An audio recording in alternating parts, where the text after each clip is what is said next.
England వాడైతే మన నెత్తికెక్కి dance కట్టి 200 ఏళ్ళు మనల్ని హింసించాడు, అక్కడికి వెళ్ళిపోయి మాట్లాడాడు ఆయన.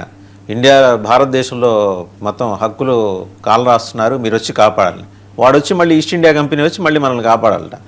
సో ఇక ఆయన నుంచి అంతకన్నా ఏం ఎక్స్పెక్ట్ చేస్తుందండి ఈ దేశం ప్రసాద్ గారు? ఇదే ఇటువంటి బిహేవియర్ ఏంటంటే మనకి చూస్తుంటాం కాలేజీలో కూడా. మంచి స్టూడెంట్లు ఎవడన్నా చదువుకునే వాళ్ళు ఉంటే బయట కూర్చుని ఏదో ఒక వాడిని వెక్కిరించేవాడు, లేకపోతే చిల్లర కామెంట్లు చేసేవాళ్ళు ఎలా ఉంటారో ఆ స్టేజ్కి దిగజారు చేస్తున్నారు. అది చాలా బాధాకరమైన విషయం.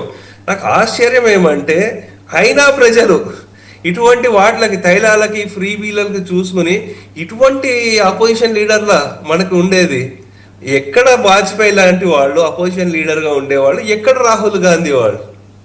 సో ఈవెన్ నేను చెప్పాలంటే లెఫ్టిస్ట్లో కూడా మంచి లీడర్లు ఉండేవాళ్ళు, who use to argue very well.